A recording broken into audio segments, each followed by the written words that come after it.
Question 1. Risk assessment procedures indicate that a gram-negative bacillus isolated from a urine specimen exhibits unusual biochemical reactions, including a negative indole test but a positive citrate utilization and a weak positive oxidase test. The organism does not conform to the expected profile of common urinary pathogens. What is the most appropriate course of action for the medical laboratory scientist to ensure accurate identification and patient safety? Option A. Report the organism as a gram-negative bacillus with the observed biochemical reactions and await further instructions from the physician. Option B. Rely solely on the weak positive oxidase test to identify the organism as a potential member of the Enterobacteriaceae family. Option C. Perform MALDI-TOF mass spectrometry for definitive identification and consult laboratory protocols for further investigation if results are inconclusive.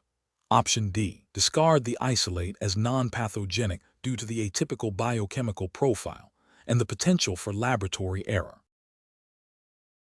The correct answer is C. Perform MALDI-TOF mass spectrometry for definitive identification and consult laboratory protocols for further investigation if results are inconclusive. Explanation. Scenario analysis. This scenario presents a common challenge in clinical microbiology, identifying a gram-negative bacillus with unusual biochemical reactions that deviate from typical profiles. The challenge lies in the potential for misidentification, which can lead to inappropriate patient treatment, the spread of resistant organisms, and compromised public health surveillance. The MLS must exercise critical judgment, integrating multiple identification methods and understanding the limitations of each. Correct approach analysis. The correct approach involves a multifaceted strategy that leverages both phenotypic and genotypic methods, guided by established laboratory protocols and regulatory standards for accurate identification. This approach represents best professional practice because it minimizes the risk of misidentification by providing corroborating evidence from different testing modalities. Regulatory frameworks, such as those overseen by the Clinical Laboratory Improvement Amendments, CLIA, in the U.S., mandate that laboratories perform accurate and reliable testing. CLIA General Laboratory Systems, Quality System Operations, and Personnel Qualifications all underscore the importance of using validated methods and qualified personnel to ensure patient safety. By employing a combination of gram stain, biochemical testing, and MALDI-TOF MS, the MLS is adhering to a robust quality system that aligns with these regulatory expectations. The use of MALDI-TOF MS, a recognized and validated technology, further strengthens the identification by providing a rapid and highly accurate result based on protein profiles, which is often considered a gold standard for bacterial identification in many clinical laboratories. Incorrect approaches analysis. Relying solely on a single biochemical test for definitive identification is a significant regulatory and ethical failure. Many gram-negative bacilli share similar biochemical profiles, leading to high rates of misidentification. This violates CLIA requirement for accurate and reliable testing and compromises patient care by potentially leading to incorrect antibiotic selection.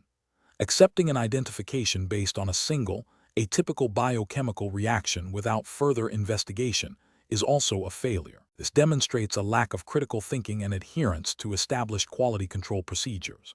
It bypasses the necessary steps to confirm an unusual finding, potentially leading to a false positive or false negative identification, both of which have serious clinical implications and violate CLIA quality assurance mandates. Discarding the isolate due to unusual biochemical reactions without attempting further identification is another failure. This represents a dereliction of duty and a failure to provide comprehensive diagnostic services. The organism may be a significant pathogen or an indicator of emerging resistance, and its identification is crucial for patient management and public health. This approach fails to meet the laboratory's responsibility to provide accurate and complete diagnostic information as required by CLIA. Professional reasoning. When faced with an unusual isolate, a medical laboratory scientist should follow a systematic decision-making process. This begins with a thorough review of the gram stain and initial culture morphology. Next, a panel of appropriate biochemical tests should be performed according to established laboratory protocols. If the results are discordant or atypical, the MLS should consult reliable identification databases and consider the possibility of unusual strains or species. The next step should be to employ a more definitive identification method, such as MALDI-TOF-MS or molecular methods, e.g., 16'R RNA sequencing, if available and indicated by the initial findings. Throughout this process, meticulous documentation of all steps, results, and interpretations is essential. If an identification remains uncertain, consultation with a supervisor or a clinical microbiologist is warranted. This systematic, multi-method approach ensures accuracy, patient safety, and compliance with regulatory requirements. Question 2. The evaluation methodology shows a critical analyte result flagged by the automated analyzer's internal quality control system for a potential interference. The MLS has identified that the patient's serum appears visibly lipemic. What is the most appropriate next step to ensure the accuracy and timely reporting of this critical result? Option A. Report the result as is, noting the lipemia in the comments section of the report. Option B. Perform a dilution of the sample and retest the analyte, documenting the dilution factor. Option C. Immediately request a new sample from the patient and discard the current one. Option D. Consult the instrument's troubleshooting guide for known interferences with lipemic samples and perform a specific interference study or a validated dilution if indicated by the guide. Correct answer is A. Report the result as is, noting the lipemia in the comments section of the report. Explanation. Scenario analysis. This scenario presents a common challenge in clinical chemistry where a critical patient result is flagged for potential interference. The challenge lies in balancing the need for rapid reporting of accurate results with the requirement to thoroughly investigate and resolve potential analytical issues. Delaying reporting can impact patient care, but reporting a falsely elevated or decreased result can lead to inappropriate medical interventions. The medical laboratory scientist, MLS, must exercise sound professional judgment, applying their knowledge of analytical principles and regulatory expectations to ensure both timeliness and accuracy. Correct approach analysis. The correct approach involves a systematic investigation of the potential interference. This aligns with best professional practice and regulatory requirements, such as those outlined by the College of American Pathologists (CAP), or the Joint Commission, which mandate quality control, proficiency testing, and investigation of unexpected results. Specifically, the MLS should consult the instrument's manual for known interferences, review patient history for potential confounding factors, e.g., medications, hemolysis, lipemia, and perform confirmatory testing if available or indicated. This methodical approach ensures that the reported result is reliable and that any necessary corrective actions are taken to maintain the integrity of the laboratory's testing process. This adherence to established protocols safeguards patient safety and upholds the laboratory's commitment to accurate diagnostic information. Incorrect approach is analysis. One incorrect approach is to immediately report the result without further investigation, assuming the instrument is functioning correctly. This fails to meet the fundamental regulatory requirement for verifying critical results and investigating potential analytical errors. Ethically, it breaches the duty to provide accurate information to the healthcare team, potentially leading to patient harm. Another incorrect approach is to immediately reject the sample and request a new one without attempting to identify or mitigate the interference. While sample integrity is crucial, this approach may be unnecessary and lead to delays in patient care if the interference can be resolved through analytical means, or if the result can be qualified. It demonstrates a lack of problem-solving initiative and may not be compliant with laboratory protocols for handling potentially problematic samples. A third incorrect approach is to perform a single, unvalidated corrective action without documenting the process or confirming its efficacy. This bypasses established quality assurance procedures and may not resolve the underlying issue, potentially leading to a recurrence of the problem. It also fails to meet regulatory expectations for documented corrective actions and investigations. Professional reasoning. When faced with a critical result flagged for potential interference, the MLS should follow a structured decision-making process. 1. Acknowledge the flagged result and its critical nature. 2. Consult instrument manuals and laboratory standard operating procedures, SOP, for guidance on handling such situations. 3. Review patient information for potential clinical confounders. 4. Initiate a systematic investigation, which may include visual inspection of the sample, review of QC data, and performing specific interference studies or confirmatory tests as per SOPs. 5. Document all steps taken, observations, and conclusions. 6. Communicate findings and the final, verified result to the appropriate healthcare provider, including any necessary qualifications or caveats. 7. Implement corrective actions if an analytical issue is identified and confirmed. Question 3. The control framework reveals that a medical laboratory scientist, MLS, is reviewing a peripheral blood smear from a patient presenting with unexplained fatigue and bruising.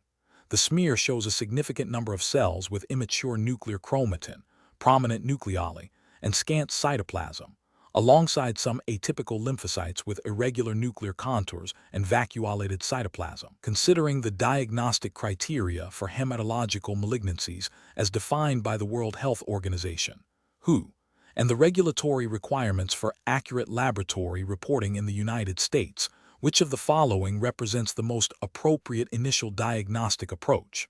Option A. Form a detailed morphological assessment of all cell populations, differentiating between myeloid and lymphoid blasts, characterizing the atypical lymphocytes, and correlating these findings with the patient's clinical presentation and other laboratory results before recommending further investigations. Option B. Immediately classify the findings as acute leukemia based on the presence of blast-like cells and advise the clinician to initiate chemotherapy. Option C. Focus solely on identifying the most numerous abnormal cell type and report it as the primary finding, disregarding other morphological variations. Option D. Report the presence of blast-like cells and atypical lymphocytes, recommending further flow cytometry and bone marrow biopsy for definitive diagnosis without further morphological subclassification. The correct answer is D. Report the presence of blast-like cells and atypical lymphocytes, recommending further flow cytometry and bone marrow biopsy for definitive diagnosis without further morphological subclassification. Explanation. The control framework reveals that a medical laboratory scientist, MLS, faces a professionally challenging scenario when presented with a peripheral blood smear exhibiting atypical lymphocytes and blast-like cells, requiring accurate classification and diagnosis of potential hematological malignancies. This challenge stems from the critical need for precise morphological identification, understanding the nuances between reactive changes and neoplastic processes, and the direct impact of accurate diagnosis on patient treatment and prognosis. The MLS must exercise meticulous judgment, integrating morphological findings with clinical information and potentially ancillary testing results, all while adhering to established laboratory protocols and regulatory standards. The correct approach represents best professional practice because it prioritizes a systematic, evidence-based diagnostic process aligned with regulatory requirements for laboratory testing. This involves thorough morphological examination of the peripheral blood smear, considering cell size, nuclear-cytoplasmic ratio, chromatin pattern, presence of nucleoli, and cytoplasmic characteristics. It also necessitates correlating these findings with the patient's clinical history and other available laboratory data. This comprehensive evaluation ensures that the diagnosis is not solely based on isolated morphological features, but on a holistic assessment, minimizing the risk of misdiagnosis. Adherence to CLIA, Clinical Laboratory Improvement Amendments, regulations which govern laboratory quality and patient safety in the United States, mandates accurate and reliable testing. This approach ensures that the reported findings are consistent with established diagnostic criteria for hematological malignancies, such as those outlined by the World Health Organization, WHO, classification of hematopoietic and lymphoid tissues. An incorrect approach that relies solely on the presence of blast-like cells, without further characterization or correlation with clinical data, is professionally unacceptable. This failure to perform a complete morphological assessment and integrate clinical context violates regulatory requirements for thoroughness and accuracy in diagnostic testing. It can lead to premature or incorrect diagnoses, potentially causing undue patient anxiety, delayed or inappropriate treatment, and significant ethical breaches related to patient care. Another incorrect approach that involves reporting findings without considering the possibility of reactive processes or other non-neoplastic conditions demonstrates a lack of comprehensive differential diagnosis. This oversight can result in unnecessary further investigations or misinterpretation of the patient's condition, failing to meet the standard of care expected of a certified MLS and potentially violating CLIA mandate for quality patient testing. Professionals should employ a decision-making framework that begins with a thorough review of the specimen and associated clinical information. This is followed by a systematic morphological assessment, employing established diagnostic criteria. Next, a differential diagnosis should be formulated, considering both neoplastic and non-neoplastic possibilities. Finally, the findings should be correlated with all available data, and if necessary, consultation with a pathologist or senior MLS should be sought before reporting results. This iterative process ensures accuracy, minimizes errors, and upholds the highest standards of patient care and regulatory compliance. Question 4. Benchmark analysis indicates that a medical laboratory scientist is performing serological testing for a patient presenting with symptoms suggestive of a viral infection. The initial screening assay for a specific viral antibody yields a positive result. However, the patient's medical history, including recent travel to a region where the virus is endemic and a documented prior infection with a related but distinct virus, raises questions about the specificity of the initial finding. The laboratory has a policy for confirmatory testing and discrepancy resolution. Which of the following represents the most appropriate course of action for the medical laboratory scientist? Option A. Interpret the initial positive result as a false positive due to the patient's history of a related viral infection and report a negative result without further testing. Option B. Discard the initial sample and request a new sample from the patient, stating that the initial result is questionable without further investigation. Option C. Proceed with confirmatory testing using a different serological methodology and consult with the ordering physician to discuss the clinical context and potential interfering factors. Option D. Report the initial positive screening result immediately, as it is the first documented finding, and assume the patient's history is less reliable than the laboratory test. Correct answer is C. Proceed with confirmatory testing using a different serological methodology and consult with the ordering physician to discuss the clinical context and potential interfering factors. Explanation. Scenario analysis. This scenario presents a common challenge in a clinical laboratory setting where a discrepancy arises between patient history and serological test results. The professional challenge lies in accurately interpreting these results, considering potential confounding factors, and ensuring patient safety and appropriate clinical management without compromising laboratory integrity or regulatory compliance.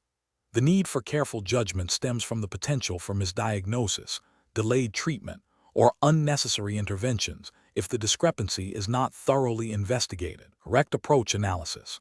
The correct approach involves a systematic, evidence-based investigation that prioritizes patient safety and adheres to established laboratory protocols and regulatory guidelines. This includes retesting the patient sample using a different methodology or confirmatory assay, reviewing the patient's medical history for potential interfering factors, e.g., recent vaccinations, immunosuppression, other medical conditions, and consulting with the ordering physician to clarify the clinical context. This methodical approach ensures that the final interpretation is accurate and clinically relevant, aligning with the principles of good laboratory practice and patient care, as mandated by regulatory bodies like CLIA, Clinical Laboratory Improvement Amendments, in the U.S., which emphasizes accuracy and reliability of laboratory testing. Incorrect approaches analysis. An approach that immediately dismisses the initial positive result without further investigation, based solely on a perceived discrepancy with patient history, represents a failure to adhere to the principle of thoroughness and accuracy. This could lead to a misdiagnosis and delayed treatment, violating the ethical obligation to provide reliable diagnostic information. It also bypasses established laboratory protocols for result verification, potentially contravening CLIA regulations regarding quality control and proficiency testing. Another incorrect approach would be to report the initial result without any attempt to resolve the discrepancy, especially if the patient history suggests a low likelihood of the condition. This demonstrates a lack of critical thinking and a failure to uphold the laboratory's responsibility for accurate reporting. Such an action could lead to inappropriate clinical decisions and patient harm, and would be a direct violation of CLIA requirements for accurate and timely reporting of test results. Finally, an approach that involves altering the patient's record or test results to match the clinical suspicion without a valid scientific or procedural basis is a severe ethical and regulatory violation. This constitutes data manipulation and fraud, undermining the integrity of the laboratory and potentially causing significant harm to the patient and the healthcare system. It directly contravenes CLIA's stringent requirements for data integrity and accurate record keeping. Professional reasoning. Professionals should employ a decision-making framework that begins with acknowledging the discrepancy. The next step is to consult established laboratory standard operating procedures, SOP, for discrepant results. This is followed by a systematic investigation, starting with sample integrity checks and retesting. If the discrepancy persists, a review of potential biological or technical interferences is crucial. Collaboration with the clinical team is essential to gather further context. Throughout this process, adherence to regulatory requirements for quality assurance, documentation and reporting is paramount. Question 5. The evaluation methodology shows a patient's serum sample exhibiting significantly reduced enzyme activity for a specific assay. However, the clinical presentation suggests a condition typically associated with elevated levels of this enzyme.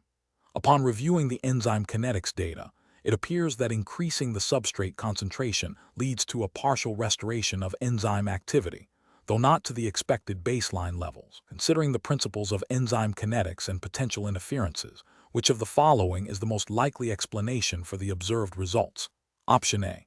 The patient has a rare genetic disorder causing complete denaturation of the enzyme in vivo. Option B. The enzyme has undergone a significant structural mutation, rendering it catalytically inactive even at higher substrate concentrations. Option C. The assay reagents are degraded, leading to a nonspecific reduction in all enzyme activities measured.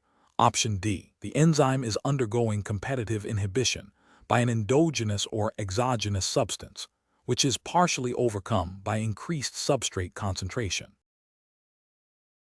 The correct answer is D. The enzyme is undergoing competitive inhibition by an endogenous or exogenous substance, which is partially overcome by increased substrate concentration. Explanation. Scenario analysis. This scenario presents a common challenge in clinical enzymology where a patient's laboratory results appear inconsistent with their clinical presentation. The challenge lies in interpreting enzyme kinetics data in the context of potential inhibitory factors, which can lead to misdiagnosis or delayed treatment if not properly understood. The MLS must critically evaluate the observed enzyme activity, considering both intrinsic enzyme properties and external influences, to provide accurate and actionable information to the clinical team. Correct approach analysis. The correct approach involves recognizing that observed enzyme activity is a product of both the enzyme's inherent catalytic efficiency and the presence of any inhibitors. Understanding competitive inhibition, where a substance competes with the substrate for the enzyme's active site, is crucial. In competitive inhibition, increasing substrate concentration can overcome the inhibition, leading to an apparent increase in Vmax and a change in Km. This aligns with the principle of accurate laboratory testing, which requires considering all factors that can affect assay results and providing a comprehensive interpretation. This approach adheres to CLIA, Clinical Laboratory Improvement Amendments, regulations, which mandate proficiency testing, quality control, and accurate reporting of test results, ensuring patient safety and appropriate medical decision-making. Incorrect approaches analysis. One incorrect approach is to solely focus on the reduced observed enzyme activity without considering potential inhibitory mechanisms. This overlooks the possibility of competitive inhibition, which is a common phenomenon and can significantly alter kinetic parameters. Ethically, this failure to investigate further could lead to a misdiagnosis, impacting patient care. From a regulatory standpoint, it violates the principle of accurate and reliable testing mandated by CLIA. Another incorrect approach is to assume that any deviation from normal enzyme kinetics is due to a disease process affecting the enzyme's intrinsic function.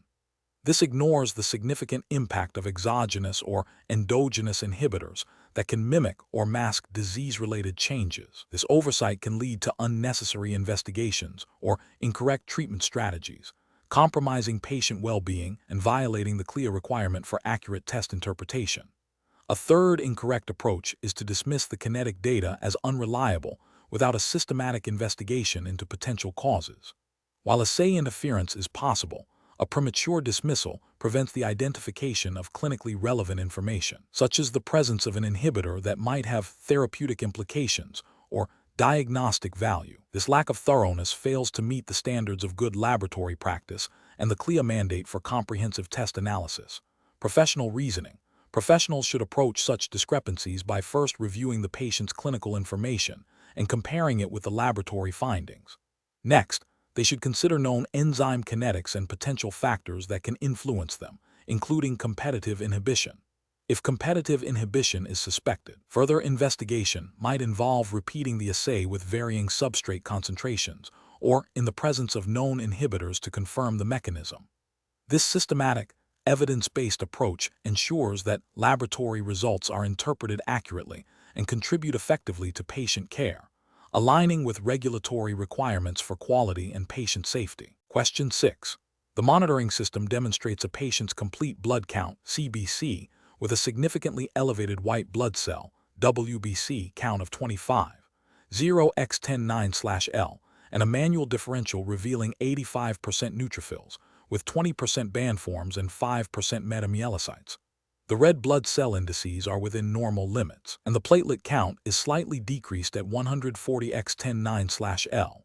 Based on these findings and adhering strictly to the regulatory framework for medical laboratory scientists in the United States, CLIA 88, which of the following actions best represents the appropriate professional response? Option A. Report the CBC results and recommend a peripheral blood smear review for further morphological assessment and correlation with the observed left shift. Option B. Report the CBC results as generated by the automated analyzer and the manual differential findings, and document the presence of a left shift and immature neutrophils. Option C. Report the CBC results and immediately contact the ordering physician to discuss the potential diagnosis of acute myeloid leukemia. Option D. Report the CBC results and suggest the patient undergo a bone marrow biopsy to investigate the cause of the elevated WBC count. The correct answer is B. Report the CBC results as generated by the automated analyzer and the manual differential findings, and document the presence of a left shift and immature neutrophils. Explanation.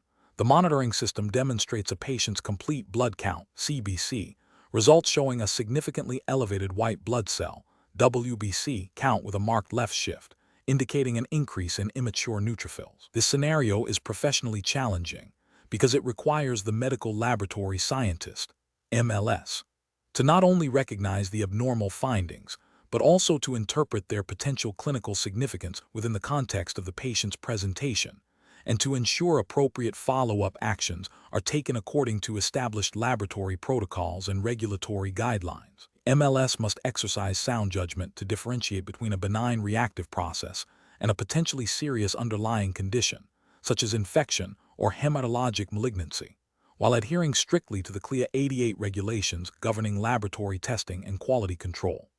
The correct approach represents best professional practice because it involves a systematic review of the CBC parameters, correlation with peripheral blood smear morphology, and adherence to established laboratory standard operating procedures, SOP, for abnormal results. This includes proper documentation, communication with the ordering physician or designated healthcare professional, and potentially recommending further confirmatory testing. This aligns with CLIA 88 requirements for accurate and reliable testing, ensuring patient safety and appropriate clinical decision-making. The MLS's role extends beyond mere technical performance to critical thinking and communication, which are essential for patient care. An incorrect approach that involves simply reporting the raw data without further interpretation or correlation with smear morphology fails to meet the professional responsibilities of an MLS. This oversight could lead to delayed diagnosis or misdiagnosis, directly impacting patient outcomes. Such an approach violates CLIA 88 emphasis on ensuring the accuracy and reliability of test results and the requirement for qualified personnel to perform and interpret tests. Another incorrect approach, such as making a definitive diagnosis without physician consultation or exceeding the scope of practice by prescribing treatment, is a serious regulatory and ethical failure. This infringes upon the roles of other healthcare professionals and could lead to patient harm. Furthermore, Failing to follow established SOPs for critical values or abnormal findings constitutes a breach of quality control and patient safety protocols mandated by CLIA 88. Professional decision-making in such situations requires a structured approach. First, meticulously review all CBC parameters and flags. Second, perform a thorough peripheral blood smear examination to assess cell morphology and confirm any automated flags, particularly the left shift. Third, consult internal SOPs for critical values and abnormal result protocols. Fourth, document all findings and interpretations accurately. Fifth, communicate critical or significantly abnormal findings to the appropriate healthcare provider as per laboratory policy. Finally, be prepared to recommend further testing if indicated by the findings and laboratory guidelines. This systematic process ensures compliance with regulatory requirements and upholds the highest standards of patient care. Question 7. Stakeholder feedback indicates a need for improved understanding of how protein metabolism markers, specifically albumin and bilirubin levels, reflect liver function in patients presenting with potential hepatic dysfunction. A medical laboratory scientist is tasked with analyzing a patient's LFT panel. Which of the following approaches best reflects the professional responsibilities and regulatory expectations for an MLS in this situation? Option A. Report the raw numerical values for albumin and total bilirubin, along with their respective reference ranges, without further comment or interpretation. Option B. Provide a detailed interpretation of the albumin and bilirubin results, correlating them with potential causes of liver disease and suggesting a definitive diagnosis to the attending physician. Option C. Focus on the total bilirubin value as it is the most sensitive indicator of liver dysfunction, and disregard the albumin level as it is a slower-acting marker.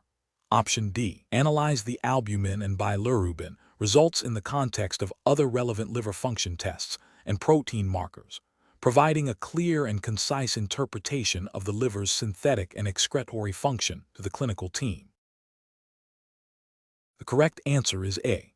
Report the raw numerical values for albumin and total bilirubin, along with their respective reference ranges, without further comment or interpretation. Explanation. This scenario is professionally challenging because it requires the medical laboratory scientist, MLS, to interpret complex biochemical data in the context of patient care, balancing diagnostic accuracy with timely reporting. The challenge lies in understanding the intricate relationship between protein metabolism, liver synthetic function, and potential pathological conditions, and then communicating this information effectively to the clinical team. Careful judgment is required to avoid misinterpretation that could lead to inappropriate patient management. The correct approach represents best professional practice because it prioritizes accurate and timely reporting of liver function tests, LFT, and associated protein markers, directly supporting clinical decision-making. This aligns with regulatory frameworks that mandate accurate laboratory testing and prompt communication of results to ensure patient safety and effective treatment. Specifically, adherence to CLIA, Clinical Laboratory Improvement Amendments, regulations in the U.S., which govern laboratory quality and patient safety, is paramount.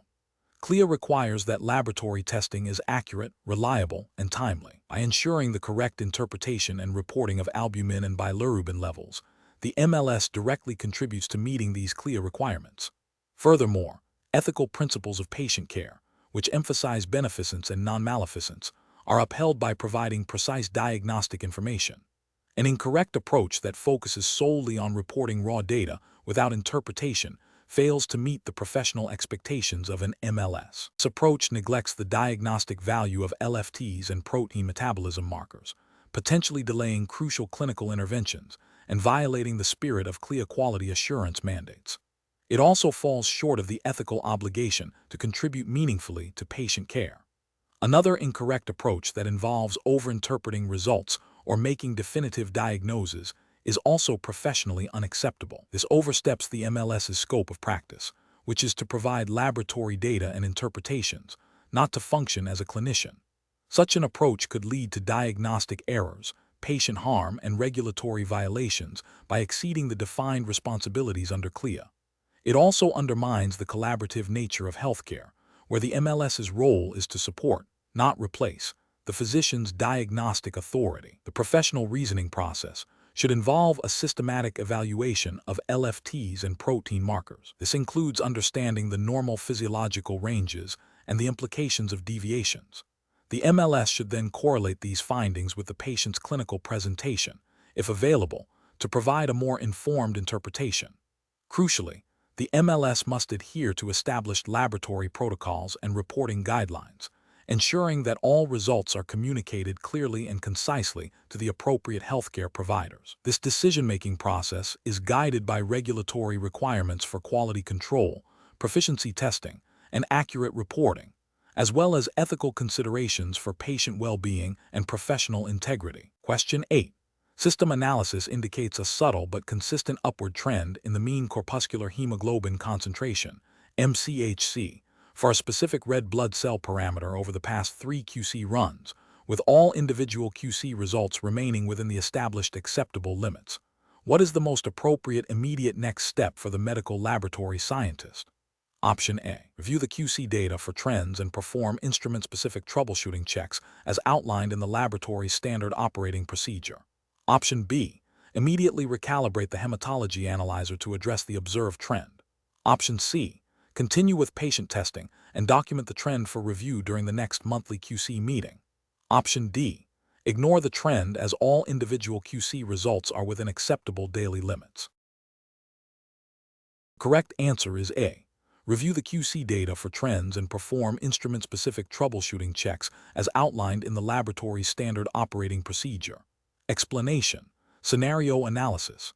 This scenario presents a common yet critical challenge in hematology quality control, identifying and addressing a subtle shift in a specific parameter that could impact patient care. The professional challenge lies in distinguishing between a true analytical issue requiring immediate intervention and a transient fluctuation that might not warrant disrupting patient testing. The requirement for careful judgment stems from the need to balance diagnostic accuracy with laboratory efficiency and patient safety. A false positive could lead to unnecessary retesting and delays, while a false negative could result in misdiagnosis or delayed treatment. Correct approach analysis. The correct approach, which involves investigating the observed shift by reviewing QC data, performing instrument checks, and potentially running fresh controls, represents best professional practice because it is systematic, evidence-based, and aligns with regulatory requirements for quality assurance. Specifically, under CLIA Clinical Laboratory Improvement Amendments, regulations in the United States, laboratories are mandated to establish and follow procedures for monitoring the quality of test results. This includes performing and documenting quality control testing at least as often as recommended by the test manufacturer, and investigating any deviations from established performance specifications. The chosen approach directly addresses the potential for analytical error by verifying instrument performance and control material integrity, thereby ensuring the reliability of patient results. This proactive investigation minimizes the risk of reporting inaccurate patient data. Incorrect approaches analysis.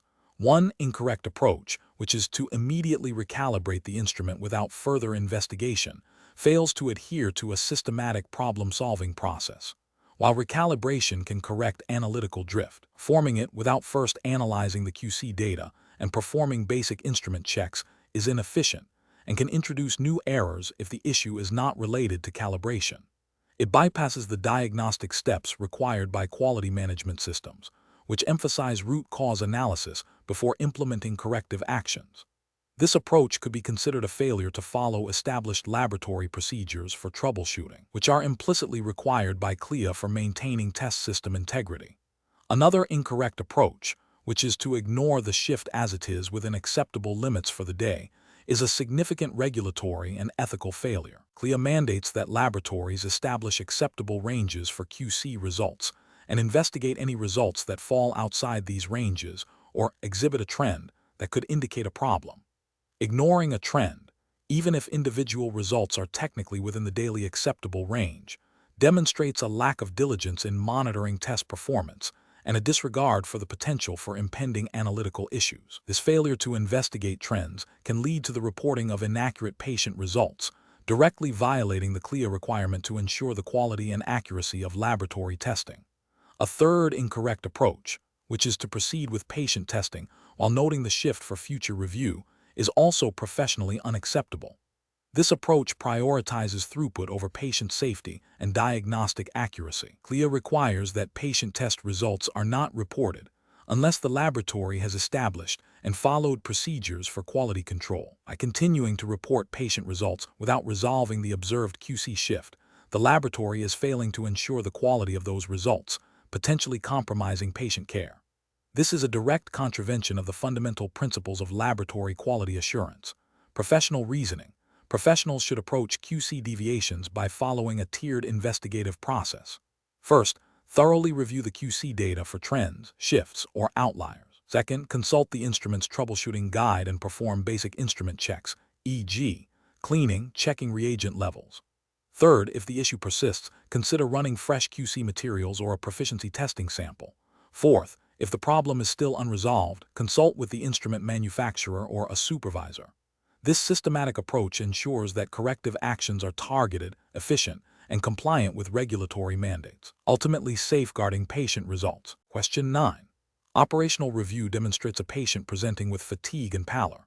Laboratory results show a hemoglobin of 9.5 g/dl, hematocrit of 28%, MCV of 65 FL, MCH of 20 pg, MCHC of 30 g/dl, and RDW of 18%.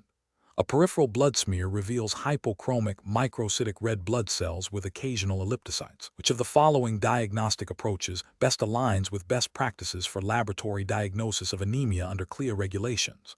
Option A. Conclude the anemia is due to chronic disease and recommend treatment for that condition without further specific anemia workup. Option B. Focus solely on the low hemoglobin and hematocrit, recommending a blood transfusion based on these values alone. Option C. Initiate iron studies, serum iron, TIP, ferritin, and vitamin B12/folate levels to investigate the cause of the microcytic, hypochromic anemia and potential contributing factors. Option D. Report the findings as microcytic anemia and await further physician orders for additional testing. The correct answer is C. Initiate iron studies, serum iron, TIP, ferritin, and vitamin B12/folate levels to investigate the cause of the microcytic, hypochromic anemia and potential contributing factors. Explanation. Scenario analysis. This scenario is professionally challenging because it requires the medical laboratory scientist, MLS, to interpret complex laboratory findings in the context of a patient's clinical presentation to accurately diagnose anemia. Misinterpretation can lead to delayed or incorrect treatment, impacting patient outcomes. The challenge lies in differentiating between various types of anemia, each with distinct etiologies and requiring specific diagnostic pathways, all while adhering to CLIA regulations for quality control and accurate reporting. Correct approach analysis. The correct approach involves a systematic evaluation of all provided laboratory data, including complete blood count, CBC parameters, hemoglobin, hematocrit, MCV, MCH, MCHC, RDW, reticulocyte count, and peripheral blood smear morphology. This comprehensive analysis, when correlated with the patient's clinical history and symptoms, allows for the accurate classification of anemia, e.g., microcytic, normocytic, macrocytic, and the identification of potential underlying causes.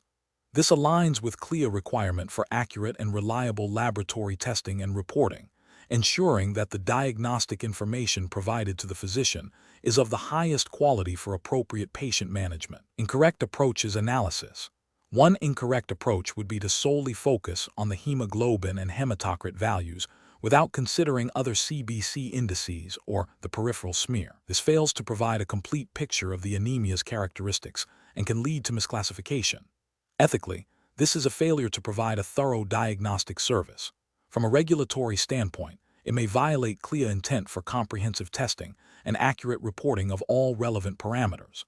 Another incorrect approach would be to prematurely conclude the diagnosis based on a single abnormal finding, such as a low MCV, without further investigation like iron studies or vitamin B12/folate levels. This bypasses necessary confirmatory testing and can lead to an incorrect diagnosis and inappropriate treatment.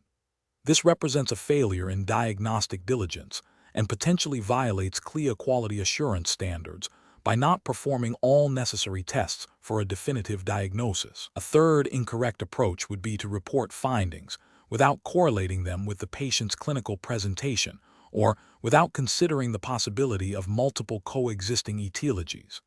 This isolates the laboratory data from the patient's overall health status, hindering effective clinical decision-making. This is an ethical lapse in providing context-sensitive diagnostic information and may not fully meet CLIA expectations for reporting that supports clinical utility. Professional reasoning. Professionals should adopt a systematic, evidence-based approach. This involves 1. Thoroughly reviewing all available laboratory data, understanding the significance of each parameter. 2. Correlating laboratory findings with the patient's clinical presentation, history, and other diagnostic information.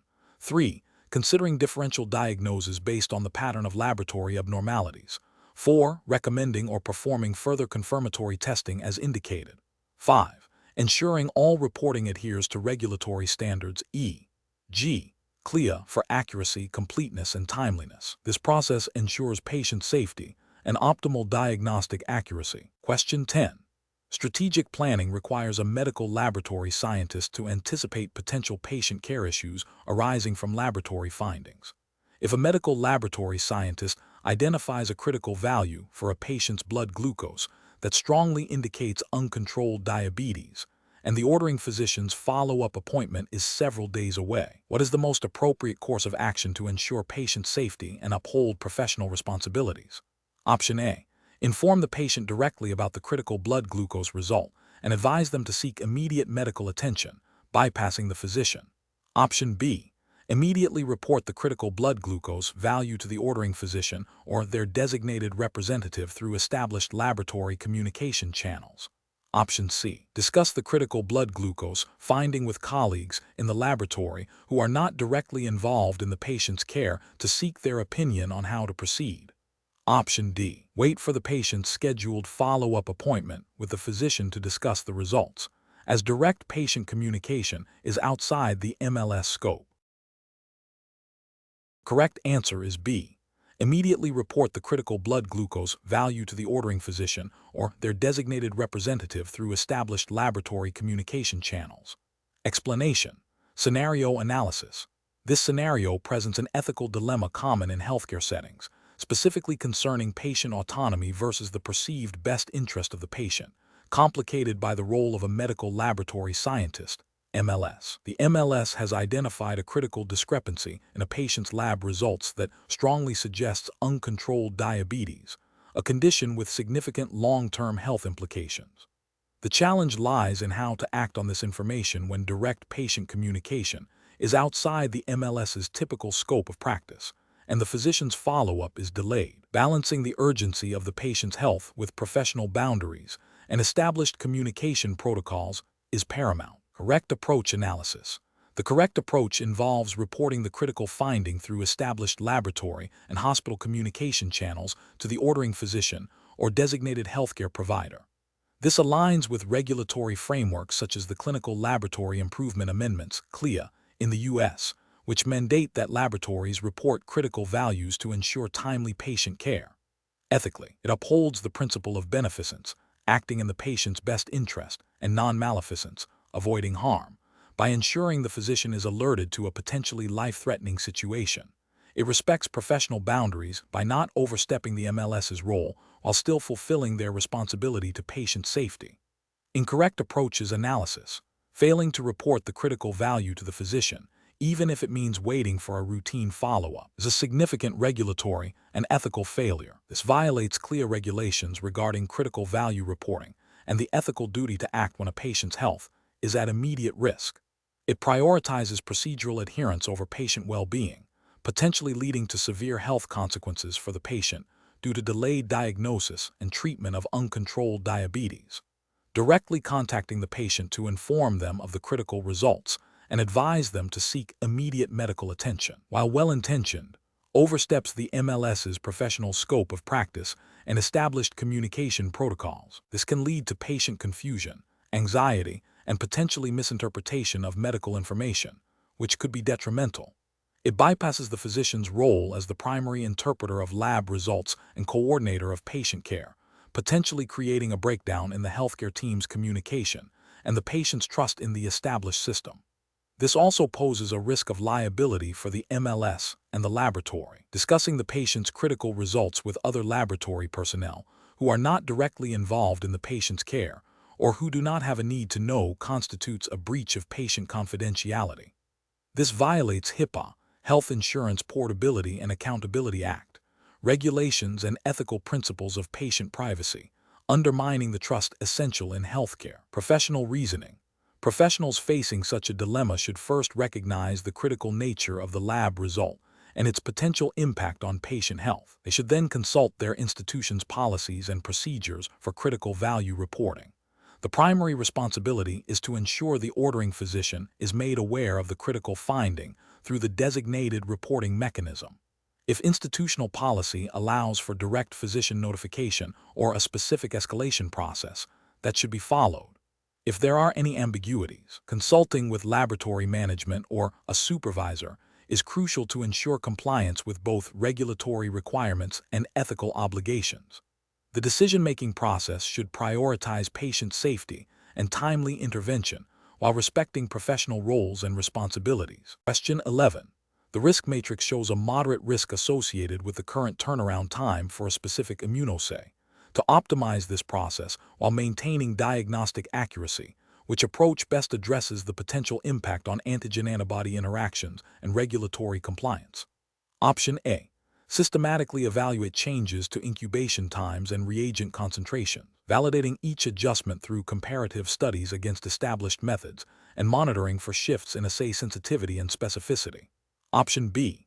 Increase the volume of samples processed per batch without altering incubation times or reagent volumes, relying on the assumption that higher throughput will not impact the equilibrium of antigen-antibody reactions. Option C. Reduce the frequency of quality control checks to expedite sample processing, prioritizing speed over the verification of assay performance characteristics. Option D. Immediately implement a new, faster reagent system based on vendor claims, assuming it will improve turnaround time without negatively affecting antigen-antibody binding. The correct answer is A. Systematically evaluate changes to incubation times and reagent concentrations, validating each adjustment through comparative studies against established methods and monitoring for shifts in assay sensitivity and specificity. Explanation. Scenario analysis. This scenario presents a challenge in optimizing a critical laboratory process, antigen-antibody interactions, which directly impacts patient diagnosis and treatment. Challenge lies in balancing the need for increased throughput and efficiency with the absolute requirement for accuracy and reliability in immunological testing. Any compromise in the quality of antigen-antibody binding can lead to false positive or false negative results, with potentially severe clinical consequences. The MLS must navigate this by understanding the underlying principles of antigen-antibody reactions and how process changes might affect them, all while adhering to stringent regulatory standards. Correct approach analysis. The correct approach involves a systematic, evidence-based optimization strategy that prioritizes validation and quality control. This aligns with the principles of good laboratory practice, GLP, and regulatory requirements for laboratory testing, such as those mandated by the College of American Pathologists, CAP, or the Clinical Laboratory Improvement Amendments, CLIA, in the U.S. Specifically, it emphasizes understanding the impact of changes on the antigen-antibody affinity, avidity, and specificity, and then validating these changes through rigorous testing. This includes performing comparative studies with established methods, assessing the impact on sensitivity and specificity, and ensuring that all changes are documented and approved according to laboratory standard operating procedures. SOP. This methodical approach minimizes the risk of introducing errors and ensures that the optimized process maintains or improves diagnostic accuracy, thereby upholding patient safety and regulatory compliance. Incorrect approaches analysis. Implementing changes without thorough validation and understanding of their impact on antigen-antibody interactions is a significant regulatory and ethical failure. For instance, simply increasing reagent concentration without assessing potential issues like nonspecific binding or antigen excess would violate GLP and CLIA requirements for test validation and quality assurance. This could lead to inaccurate results, compromising patient care, and violating the ethical duty to provide reliable diagnostic information. Similarly, relying solely on anecdotal evidence or the experience of a single technologist, without objective data and formal validation, bypasses established quality management systems and regulatory mandates for process improvement. This approach lacks the scientific rigor and documentation required by regulatory bodies, increasing the risk of undetected errors and potential patient harm. Another failure would be to prioritize speed over accuracy. For example, by reducing incubation times without verifying that sufficient antigen-antibody binding occurs for reliable detection. This directly contravenes the fundamental principle of ensuring test performance characteristics are maintained. Professional reasoning. Professionals should approach process optimization by first identifying the specific area for improvement and the potential impact on the underlying scientific principles, in this case, antigen-antibody interactions. This should be followed by a thorough literature review and consultation with subject matter experts. A hypothesis should be formulated regarding the proposed changes and their expected outcomes. A detailed experimental plan for validation, including appropriate controls and statistical analysis, must be developed and documented. All changes must be implemented following approved SOPs and rigorously monitored through ongoing quality control and proficiency testing. Any deviations or unexpected results must be investigated and addressed promptly, with all actions documented. This systematic, data-driven, and compliant approach ensures that process improvements enhance, rather than compromise, the accuracy and reliability of laboratory testing. Question 12. Market research demonstrates a growing incidence of travel-associated parasitic infections presenting in diverse clinical settings. A medical laboratory scientist receives a stool specimen from a patient with a history of recent travel to a tropical region and symptoms suggestive of intestinal parasitism. The laboratory's standard protocol for initial screening of stool specimens includes a saline wet mount and an iodine-stained wet mount. However, the MLS recalls that certain protozoan cysts, like Cryptosporidium oocysts, are best visualized using a modified acid-fast stain, and helminth eggs might be more readily identified after a concentration procedure.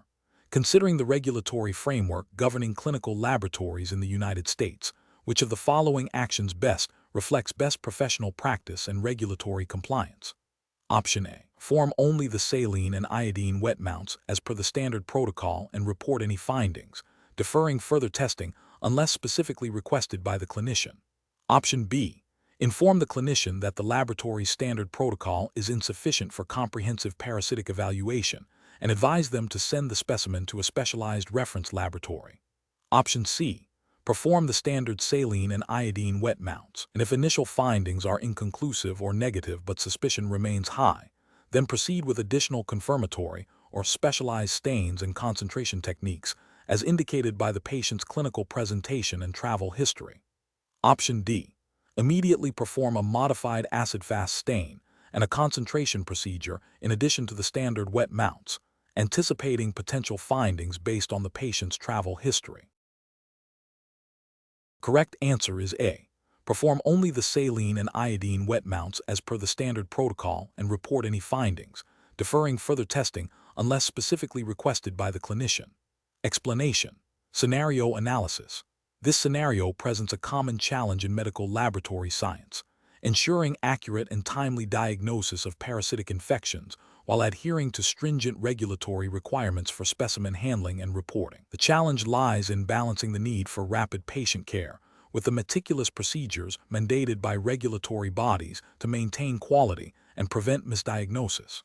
The MLS must possess a thorough understanding of the life cycles of various parasites, their typical presentations, and the specific diagnostic techniques that yield reliable results. Furthermore, the ability to interpret these results within the context of patient history and clinical presentation is crucial, as is the accurate and compliant documentation and reporting of findings. Correct approach analysis. The correct approach involves a systematic and compliant process that begins with proper specimen collection and transport, followed by appropriate laboratory processing and examination. This includes selecting the most sensitive and specific diagnostic methods for the suspected parasite, such as direct microscopy with appropriate staining techniques, e.g., GEMSA for blood parasites, acid-fast stains for oocysts, concentration methods for fecal samples, or serological assays when indicated. Crucially, all steps must align with the CLIA Clinical Laboratory Improvement Amendments, Regulation, which govern laboratory testing in the United States. CLIA mandates quality control, proficiency testing, and accurate record keeping to ensure the reliability and accuracy of test results. The MLS must also adhere to the laboratory's standard operating procedures, SOP, which are designed to meet these regulatory requirements. Reporting the findings accurately, including the identification of the parasite, its stage of development if relevant, and any associated quantitative data, is essential for patient management and must be done in a timely manner as per laboratory policy and regulatory expectations. This comprehensive and compliant approach ensures patient safety and diagnostic integrity. Incorrect approaches analysis. One incorrect approach would be to rely solely on a single diagnostic method without considering its limitations or the possibility of other co-infections or differential diagnoses. For example, using only a wet mount for a fecal sample might miss less common parasites or their eggs that are better visualized with specific stains or concentration techniques. This failure to employ the most appropriate and sensitive diagnostic tools violates the CLIA requirement for accurate and reliable testing. Another incorrect approach would be to expedite reporting of preliminary findings without complete verification or confirmation, especially if the initial observation is unusual or requires further investigation. This could lead to premature clinical decisions based on incomplete or potentially erroneous data, which is a direct contravention of CLIA emphasis on test accuracy and quality assurance. Furthermore, neglecting to document all steps of the diagnostic process, including quality control measures and any deviations from SOPs, would be a significant regulatory failure under CLIA, which mandates comprehensive and accurate record-keeping for traceability and quality assessment. Finally, misinterpreting results due to insufficient knowledge of parasite morphology or life cycles, or failing to consult with a supervisor or experienced colleague when faced with an ambiguous finding, represents a lapse in professional judgment and a failure to uphold the standard of care expected under regulatory oversight. Professional reasoning. Professionals should approach diagnostic challenges by first thoroughly reviewing the patient's clinical information and the type of specimen received. This guides the selection of appropriate diagnostic methodologies. Adherence to established SOPs and regulatory guidelines, such as CLIA, is paramount at every stage, from specimen handling to result reporting. A systematic approach, including performing necessary quality control checks and utilizing multiple diagnostic techniques when warranted, ensures accuracy. When faced with uncertainty, seeking consultation from senior technologists, supervisors, or clinical pathologists is a critical step in professional decision-making. Maintaining meticulous documentation throughout the process is not only a regulatory requirement, but also essential for quality assurance and continuity of patient care. Question 13. Assessment of a patient's lipid profile reveals elevated total cholesterol, elevated LDL-C, normal HDL-C, and borderline elevated triglycerides.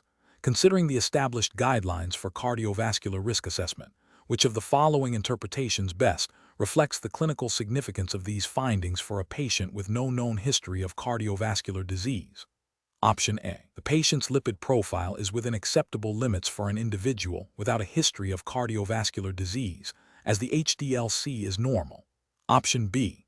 The elevated total cholesterol alone is the primary concern, suggesting a high risk of cardiovascular events regardless of other lipid fractions. Option C. The borderline elevated triglycerides are the most critical finding, indicating an immediate need for aggressive triglyceride-lowering therapy. Option D. The combination of elevated LDL-C and borderline elevated triglycerides, despite normal HDL-C, indicates a moderate but significant increase in cardiovascular risk that warrants further clinical evaluation and potential management strategies. The correct answer is D. The combination of elevated LDL-C and borderline elevated triglycerides, despite normal HDL-C, indicates a moderate but significant increase in cardiovascular risk that warrants further clinical evaluation and potential management strategies. Explanation. The scenario presents a common challenge in a medical laboratory setting. Interpreting complex lipid panel results in the context of cardiovascular risk assessment. The professional challenge lies in moving beyond simply reporting numerical values to providing clinically relevant interpretations that guide patient management. This requires a deep understanding of lipid metabolism, the interplay of different lipid fractions, and their established association with cardiovascular disease, CVD, risk, all within the framework of established clinical guidelines and regulatory expectations for laboratory professionals. Careful judgment is required to identify the most significant findings and their implications for patient care. The correct approach represents best professional practice because it prioritizes a comprehensive interpretation that considers the synergistic effects of various lipid parameters and their established clinical significance in CVD risk stratification. This aligns with the CLIA, Clinical Laboratory Improvement Amendments, regulations, which mandate that laboratories provide accurate and reliable test results and that personnel are qualified to perform and interpret these tests. Specifically, CLIA quality system requirements emphasize the need for appropriate procedures for test performance, quality control, and reporting, which implicitly includes the interpretation of results in a clinically meaningful way. Furthermore, professional ethical guidelines for medical laboratory scientists, MLS, emphasize the responsibility to contribute to patient care through accurate and insightful laboratory data. This approach demonstrates a commitment to patient safety and effective healthcare by highlighting critical findings that may necessitate further medical intervention or lifestyle modifications. An incorrect approach that focuses solely on individual lipid values without considering their interrelationships fails to meet the standard of comprehensive interpretation. This could lead to a missed or underestimated CVD risk, potentially violating the CLIA requirement for accurate and reliable reporting that supports patient diagnosis and treatment. Ethically, it represents a failure to fully utilize the laboratory's capabilities to benefit the patient. Another incorrect approach that relies on outdated or non-evidence-based interpretations disregards the need for current, scientifically validated methodologies, which is a cornerstone of good laboratory practice and regulatory compliance. This could lead to misinformed clinical decisions. An approach that overemphasizes a single lipid fraction while ignoring others, such as focusing only on total cholesterol, fails to acknowledge the nuanced nature of lipid metabolism and its complex relationship with CVD risk. This simplistic interpretation can be misleading and does not reflect the current understanding of lipidology, potentially leading to inadequate risk assessment and contravening the spirit of providing thorough diagnostic information. Professional decision-making in such situations should involve a systematic process.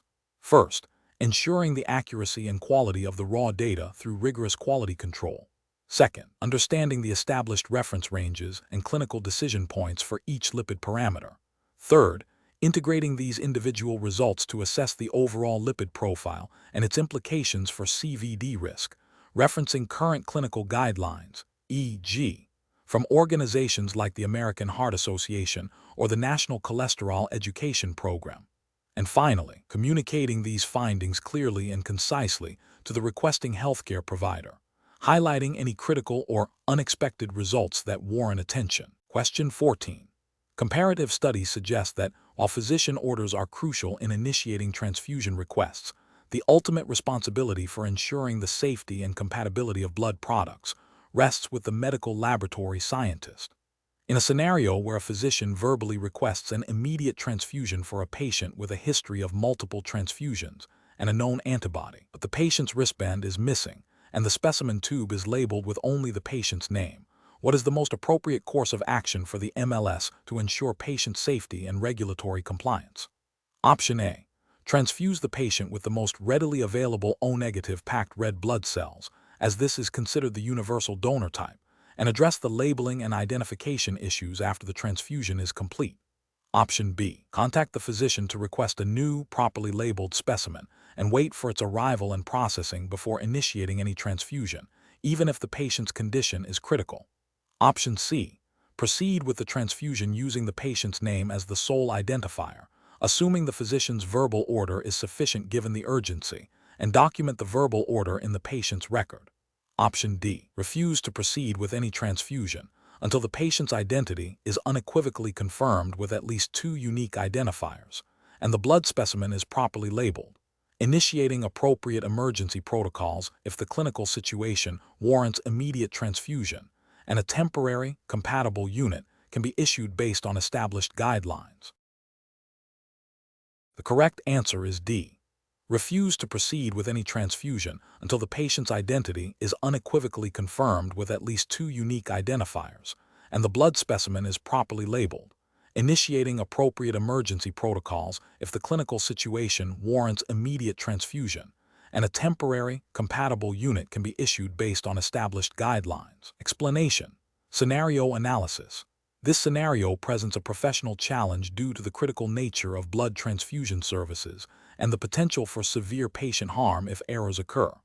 The MLS must navigate conflicting information and ensure patient safety while adhering to strict regulatory requirements. The challenge lies in interpreting and applying complex blood group system knowledge in a real-world situation where immediate patient needs are paramount, and the consequences of misidentification or incorrect transfusion are life-threatening. The MLS must exercise sound judgment, critical thinking, and a thorough understanding of the governing regulations to make the correct decision. Correct approach analysis. The correct approach prioritizes patient safety and regulatory compliance by confirming the patient's identity and the compatibility of the blood product through rigorous testing and documentation. This aligns with the fundamental principles of transfusion medicine, which mandate meticulous cross-matching and verification to prevent transfusion reactions. Adherence to established protocols, such as those outlined by the College of American Pathologists, CAP, and the Food and Drug Administration, FDA in the United States, is essential. These regulations emphasize the importance of accurate patient identification, proper specimen collection, thorough laboratory testing, and clear communication between the laboratory and clinical staff. The correct approach ensures that all steps are taken to guarantee the safety and efficacy of the transfusion, thereby upholding the MLS's ethical and professional responsibilities. Incorrect approach is analysis. An incorrect approach that relies solely on the physician's verbal order without independent verification of patient identity and blood product compatibility is a significant regulatory and ethical failure. This bypasses critical safety checks mandated by regulatory bodies like the FDA, which require documented confirmation of patient identity and blood type. It also violates ethical principles of patient care by not independently ensuring the safety of the administered product. Another incorrect approach that involves proceeding with the transfusion based on a previous transfusion record without retesting the patient's current sample and cross-matching with the intended unit is also a serious failure. Transfusion services are governed by regulations that require current testing for each transfusion episode to account for potential changes in the patient's antibody status. Relying on outdated information can lead to incompatible transfusions and severe adverse reactions, directly contravening the principles of safe transfusion practice and regulatory mandates for ongoing patient assessment. Finally, an incorrect approach that involves delaying the transfusion to await further clarification from the physician without initiating any immediate confirmatory testing or emergency protocols for potentially life-saving transfusions, if applicable and within established guidelines, demonstrates a failure in professional judgment and adherence to emergency transfusion protocols. While communication is vital, inaction when a patient's life may be at risk, without exploring all immediate, safe options, can be detrimental and may not align with the spirit of regulatory frameworks designed to ensure timely and safe patient care in critical situations. Professional reasoning. Professionals should employ a systematic decision-making process that begins with a thorough understanding of the patient's clinical situation and the laboratory's established protocols. This involves verifying all patient identifiers, critically evaluating laboratory results, and consulting relevant regulatory guidelines and institutional policies. When faced with conflicting information or unusual circumstances, the MLS should not hesitate to seek clarification from the ordering physician or supervisor, but always with the patient's safety as the paramount concern. A robust understanding of blood group systems, antibody identification, and cross-matching procedures, coupled with a commitment to meticulous documentation and communication, forms the foundation for sound professional decision-making in transfusion medicine. Question 15. Process analysis reveals that a clinician has requested a specific viral polymerase chain reaction, PCR, assay for a patient presenting with a constellation of nonspecific symptoms, without providing any further clinical details or differential diagnoses. What is the most appropriate initial action for the medical laboratory scientist, MLS, in this situation, adhering strictly to U.S. regulatory frameworks and professional MLS ethics. Option A. Inform the clinician that the test cannot be performed without a more specific diagnosis. Option B. Contact the requesting physician to obtain additional clinical information relevant to the suspected viral infection before proceeding with the test. Option C. Perform the requested viral PCR assay immediately to ensure timely results for the patient. Option D. Recommend a broad-spectrum viral panel test instead of the specific assay requested. The correct answer is B. Contact the requesting physician to obtain additional clinical information relevant to the suspected viral infection before proceeding with the test. Explanation. Scenario analysis. This scenario presents a common challenge in virology diagnostics where a clinician requests a specific test for a suspected viral infection without providing sufficient clinical context. The medical laboratory scientist, MLS, must balance the need to fulfill physician requests with the responsibility of ensuring appropriate and efficient use of laboratory resources, accurate diagnostic interpretation, and patient safety. The challenge lies in discerning when a direct test is indicated versus when further clinical information or a broader diagnostic approach is necessary, especially when dealing with potentially costly or time-consuming tests. Correct approach analysis.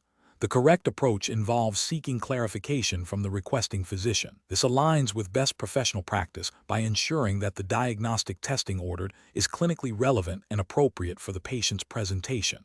In the U.S., CLIA, Clinical Laboratory Improvement Amendments, regulations mandate that laboratory testing be performed under the direction of a qualified physician, and that laboratories have policies in place to ensure the appropriateness of tests ordered. Furthermore, professional ethical guidelines for MLS professionals emphasize collaboration with healthcare providers to optimize patient care. By requesting more clinical information, the MLS demonstrates a commitment to accurate diagnosis and avoids unnecessary testing, which is both cost-effective and reduces potential patient exposure to unnecessary procedures or treatments based on potentially misleading results. Incorrect approaches analysis. One incorrect approach is to perform the test without further inquiry. This fails to adhere to the principle of ordering medically necessary tests, potentially violating CLIA requirements for appropriate test utilization. It also bypasses the collaborative aspect of patient care, where the MLS should act as a consultant. Ethically, it could lead to a false negative if the virus is not the primary cause of the symptoms, delaying appropriate treatment, or a false positive if the test is not sensitive or specific enough for the presented symptoms without context, leading to unnecessary patient anxiety and further investigations.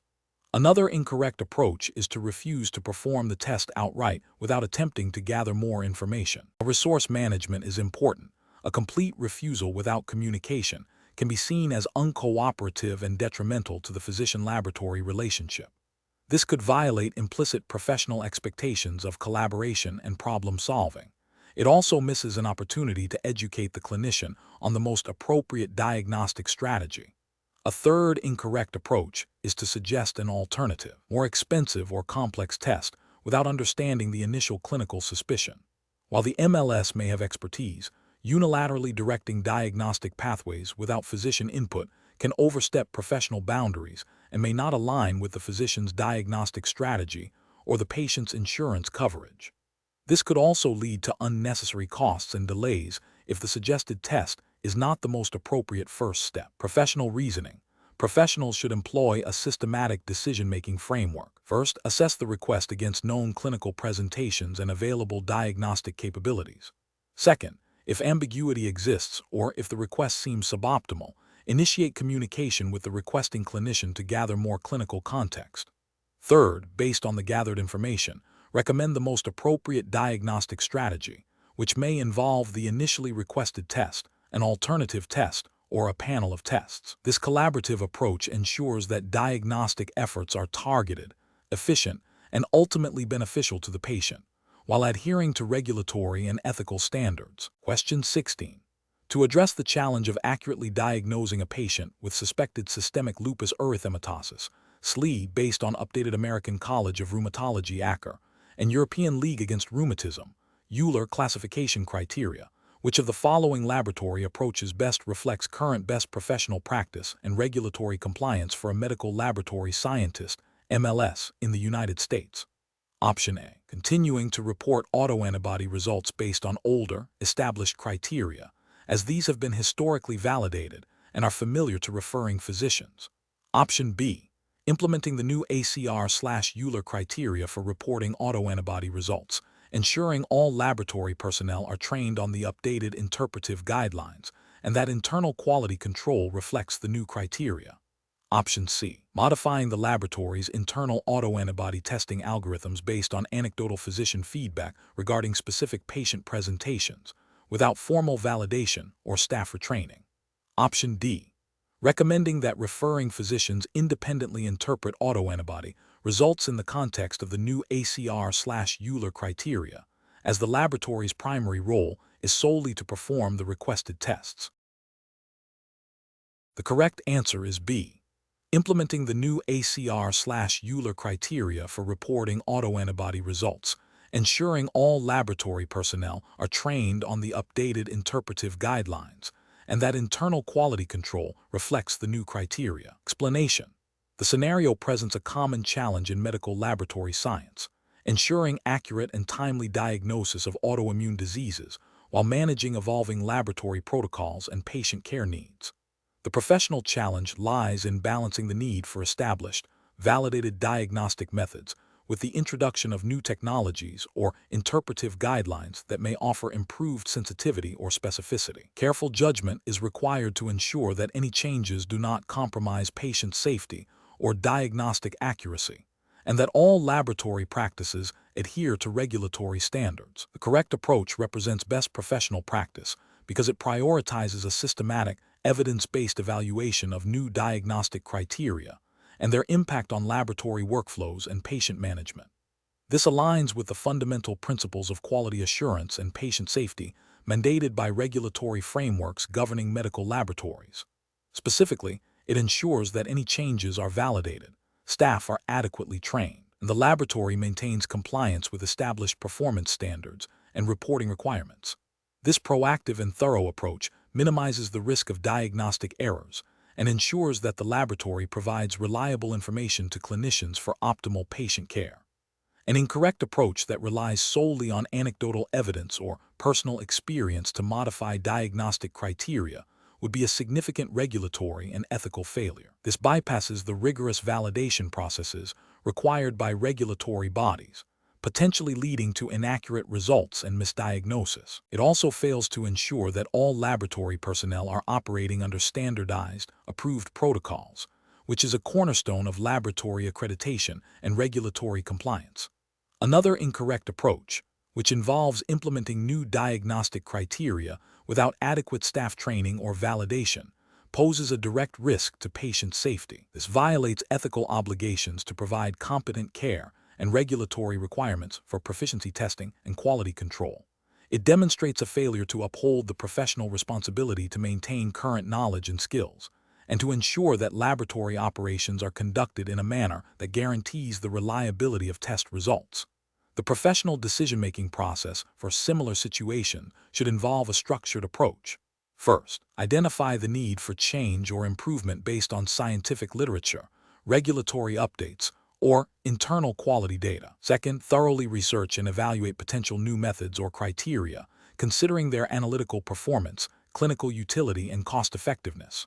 Third, develop a validation plan that includes analytical validation, correlation studies, and potentially prospective clinical trials. Fourth, implement any approved changes with comprehensive staff training and robust quality control measures. Finally, continuously monitor the performance of the new methods and be prepared to make further adjustments as needed, always in adherence to regulatory guidelines and ethical principles. Question 17. The evaluation methodology shows a significant deviation in the potassium result for a routine chemistry panel compared to the patient's previous results and the established quality control limits. The MLS is tasked with determining the most appropriate course of action. Option A. Rerun the potassium assay using a different reagent lot without further investigation into the initial discrepancy. Option B. Report the current potassium result as is, assuming it is a valid, albeit unusual, patient value. Option C. Initiate a full investigation of the analytical process, including reagent lot verification, instrument calibration status, and a review of the quality control data for the affected analyte. Option D. Immediately request a redraw of the patient's sample and discard the current result. The correct answer is C. Initiate a full investigation of the analytical process, including reagent lot verification, instrument calibration status, and a review of the quality control data for the affected analyte. Explanation: the evaluation methodology shows a discrepancy in a critical clinical chemistry assay result, necessitating a decision on how to proceed. This scenario is professionally challenging because a delayed or incorrect response can directly impact patient care, leading to misdiagnosis, inappropriate treatment, or unnecessary further testing. The MLS must balance the need for timely results with the imperative of accuracy and reliability. Careful judgment is required to identify the root cause of the discrepancy without compromising patient safety or laboratory efficiency. The correct approach represents best professional practice because it prioritizes patient safety and adherence to established quality control procedures, which are mandated by regulatory bodies governing medical laboratories. By initiating a systematic investigation, including reagent checks, instrument calibration verification, and review of patient history, the MLS ensures that the integrity of the testing process is maintained. This aligns with the principles of good laboratory practice, GLP, and the CLIA 88 regulations, assuming U.S. jurisdiction for MLS exam context, which require laboratories to have robust quality assurance programs to detect and correct errors. This methodical approach minimizes the risk of reporting erroneous data and upholds the laboratory's commitment to providing accurate and reliable diagnostic information. An incorrect approach of immediately recollecting the specimen without investigation fails to address the potential for a pre-analytical or analytical error within the laboratory. This could lead to unnecessary patient inconvenience, increased healthcare costs, and a delay in diagnosis if the original sample was actually valid. It also bypasses the laboratory's responsibility to troubleshoot and identify the source of analytical issues, potentially masking systemic problems. Another incorrect approach of reporting the result as is, despite the discrepancy, represents a severe ethical and regulatory failure. This directly violates the principle of patient safety and the requirement for accurate reporting of test results. It could lead to significant patient harm and constitutes a breach of professional responsibility and regulatory compliance, potentially resulting in disciplinary action and damage to the laboratory's reputation. A third incorrect approach of solely relying on a single QC flag without further investigation is insufficient. While QC flags are indicators of potential problems, they do not pinpoint the cause. A thorough investigation is still necessary to determine if the QC failure is transient or indicative of a larger issue affecting patient results. The professional decision-making process for similar situations should involve a systematic approach. 1. Recognize the discrepancy. Be aware of expected result ranges, previous patient results, and QC data. 2. Assess the clinical significance. Understand the potential impact of the discrepancy on patient care. 3. Initiate a tiered investigation. Start with the simplest and most likely causes, e.g., reagent issues, sample integrity, and progress to more complex ones, e.g., instrument malfunction, calibration drift. 4. Document all steps. Maintain a clear record of the investigation and its findings. 5. Communicate effectively. Inform supervisors and clinicians of the situation and the steps being taken. 6. Resolve the issue. Implement corrective actions and re-verify the assay's performance before releasing patient results. 7. Follow up. Ensure the corrective actions have resolved the underlying problem. Question 18. Strategic planning requires a medical laboratory scientist to accurately interpret coagulation studies for a patient presenting with spontaneous bruising and prolonged bleeding after a minor surgical procedure. Given a prolonged prothrombin time, PT, and a normal activated partial thromboplastin time, a PTT, which of the following represents the most appropriate initial laboratory interpretation and subsequent action? Option A. The results suggest a defect in the extrinsic or common coagulation pathway, necessitating further investigation with specific factor assays for factors Roman 7, X, V, Roman 2, or fibrinogen, and communication of these findings to the physician. Option B. The results indicate a potential intrinsic pathway disorder, requiring immediate notification of the physician to consider factor Roman 8 replacement therapy. Option C. The results point to a platelet function disorder, and the physician should be advised to order a platelet aggregation study. Option D. The results are likely due to an artifact and should be retested without further investigation or physician notification. The correct answer is A.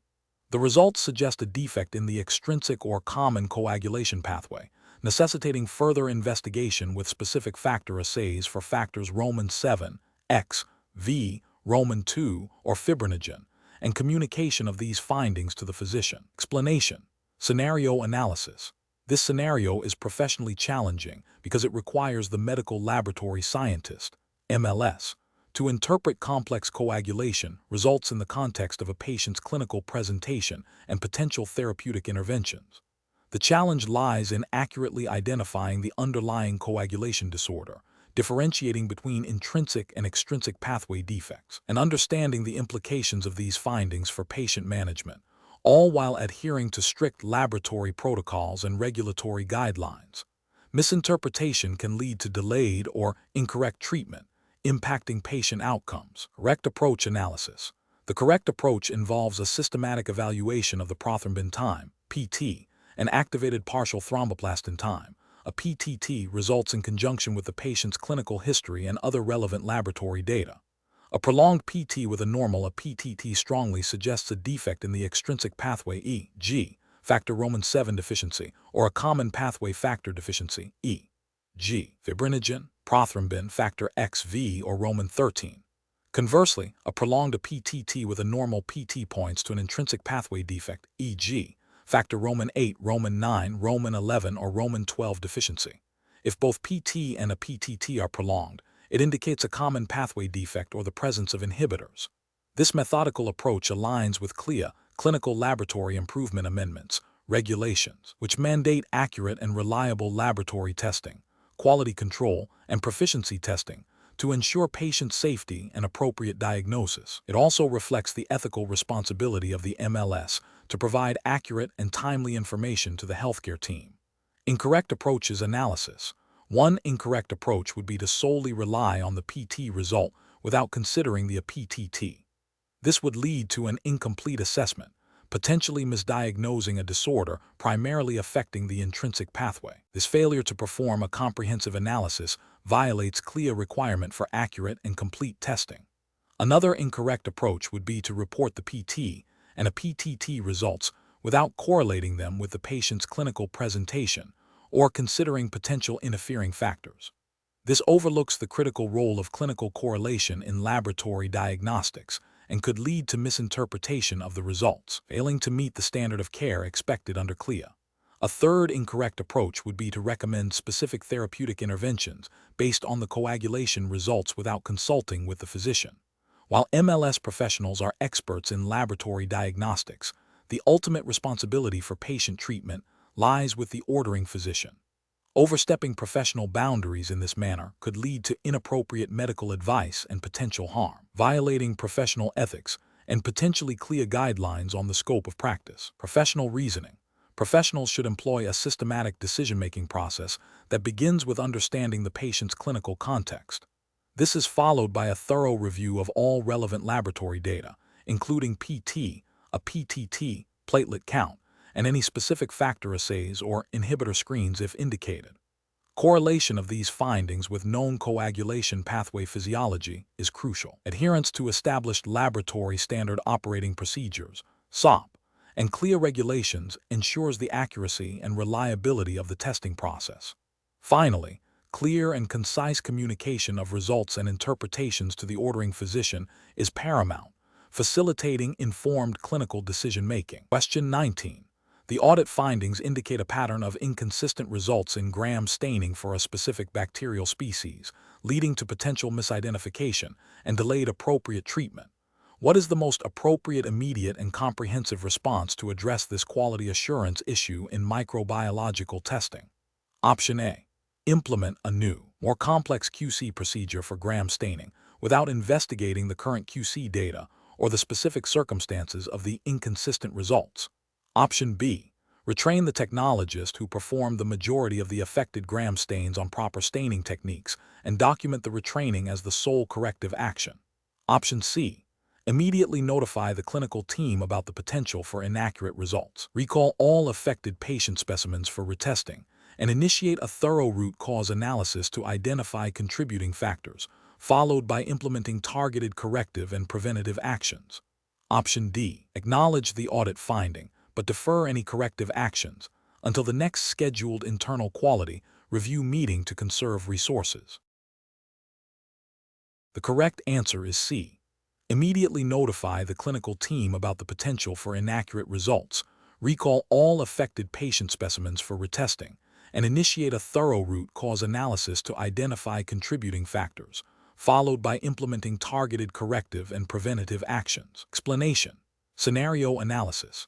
This scenario is professionally challenging because it requires the medical laboratory scientist, MLS, to balance immediate corrective action with long-term quality improvement, all while adhering to strict regulatory requirements for microbiological testing. The pressure to resolve the immediate issue of inaccurate results must be weighed against the need to thoroughly investigate the root cause to prevent recurrence, without compromising patient safety or laboratory accreditation. Correct approach analysis. Implementing a multifaceted approach that includes immediate corrective actions, root cause analysis, and a review of the entire quality assurance program represents best professional practice. This aligns with the principles of good laboratory practice, GLP, and regulatory guidelines that mandate robust quality management systems. Specifically, it addresses the immediate need to mitigate patient risk by recalling and retesting specimens, while simultaneously fulfilling the regulatory obligation to investigate deviations, identify systemic issues, and implement preventative measures. This proactive and systematic approach ensures ongoing compliance and enhances the reliability of future testing. Incorrect approaches analysis. Failing to immediately notify the clinical team and recall affected specimens is a significant regulatory and ethical failure. This directly violates the principle of patient safety, which is paramount in healthcare. It also breaches requirements for prompt reporting of critical results and deviations from expected performance, potentially leading to misdiagnosis and inappropriate treatment. Focusing solely on retraining the technologist without investigating other potential contributing factors, such as reagent quality, equipment calibration, or procedural documentation, is an incomplete and potentially ineffective corrective action. This approach risks a superficial fix that does not address the true root cause, leading to repeated errors and noncompliance with quality assurance mandates that require comprehensive problem solving.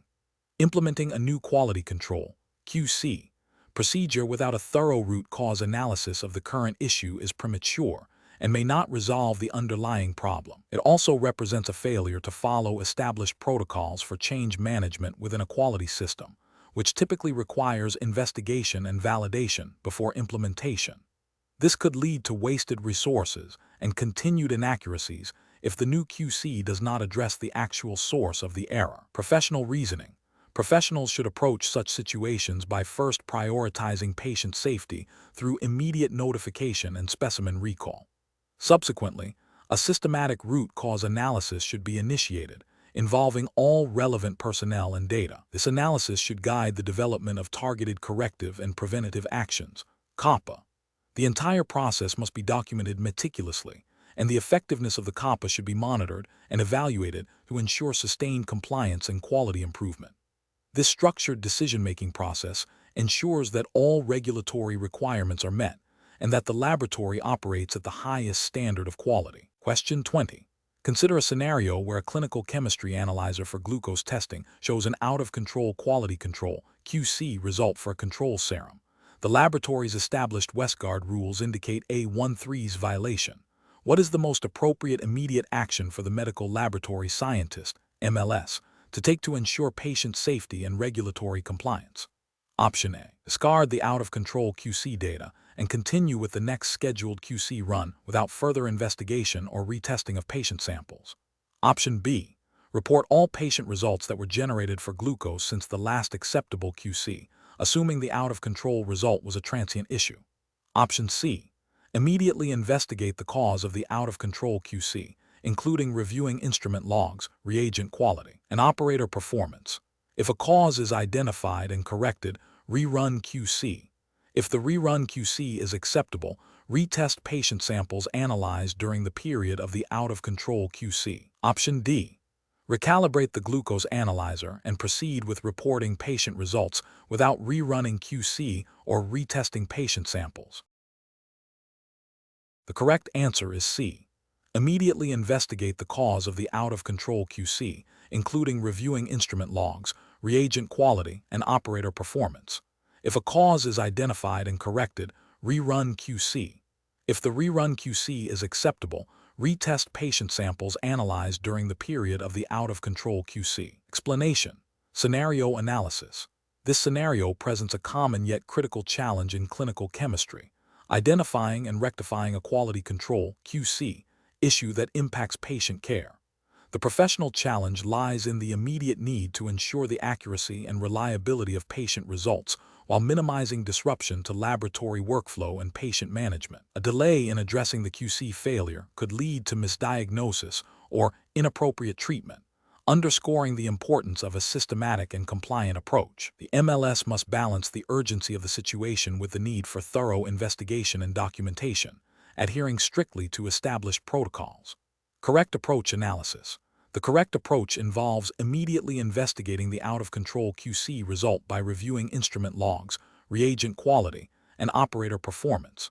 If the root cause is identified and corrected, the MLS should then rerun the QC materials. If the rerun QC meets acceptable limits, the MLS should then proceed to retest the patient samples that were analyzed during the period of the out-of-control QC.